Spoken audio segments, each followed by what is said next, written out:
Ration कालाबाजारी के विरुद्ध यूथ फोर्स संगठन का आमरण अनशन बुधवार की देर शाम को समाप्त हो गया। पिछले कई दिनों से जारी आमरण अनशन को लेकर गिरिडीह विधायक सदव्य कुमार सोनू, खोरी महुआ अनुमंडल पदाधिकारी मनोज कुमार, डीएसओ गुलाम समदानी शाम को जमुआ प्रखंड कार्यालय के पास स्थित अनशन स्थल पहुंचे और सभी से वार्ता की। इस दौरान सकारात्मक आश्वासन देकर धरने को समाप्त कराया गया। अब एक और दो मुद्दा हो गया, तीसरे पर आइए। जनवरी और फरवरी 2024 का राशन अविलंब डीलर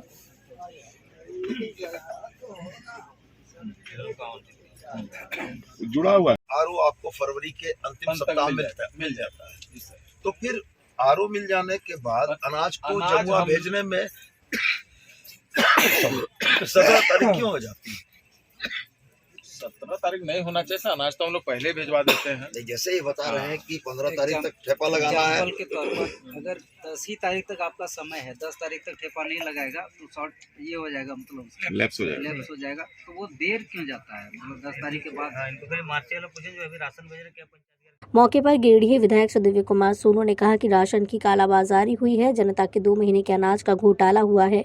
कहा कि इस मामले में विभाग को स्पष्ट गंतव्य के साथ दोषी पदाधिकारियों के विरुद्ध कार्रवाई करनी होगी। उन्होंने कहा कि 7 बिंदुओं पर समझौता प्रशासन विभाग और अनशनकारियों के बीच हुआ है। विधायक ने कहा कि ये केवल प्रयास है, इसमें 100% सफलता मिलेगी ये कहा नहीं जा सकता, लेकिन इसी तरह लोग सजग रहें और अपने हक अधिकार की आवाज़ बुलंद करते रहें। अनाज कालाबाजारी करने वालों के विरुद्ध सख्त कार्रवाई होनी चाहिए। आज जमुआ प्रखंड मुख्यालय में सामाजिक कार्यकर्ताओं ने राशन के अनाज की कालाबाजारी के विरुद्ध एक आंदोलन खड़ा किया। जायज मांगों को लेकर यह बैठे। 29 तारीख से इनका आंदोलन चला। शायद आज संभवतः चौथा दिन है अनशन का आज चौथा दिन है। मुझ तक भी सूचना पहुंची। ये बिल्कुल सत्य है कि चाहे जिस भी लेवल में हुआ हो, कालाबाजारी हुई है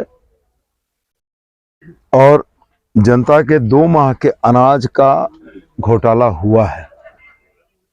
विभाग को स्पष्ट मंतव्य के साथ दोषी पदाधिकारियों के विरुद्ध कार्रवाई सुनिश्चित करनी होगी।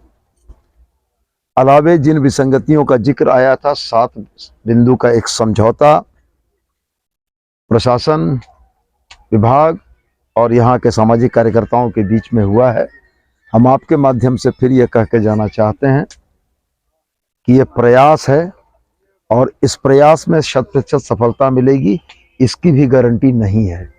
तो आपको इसी तरीके से अनवरत सजग रहना होगा और आपको अपने हक अधिकारों की आवाज़ को बुलंद करते रहना होगा।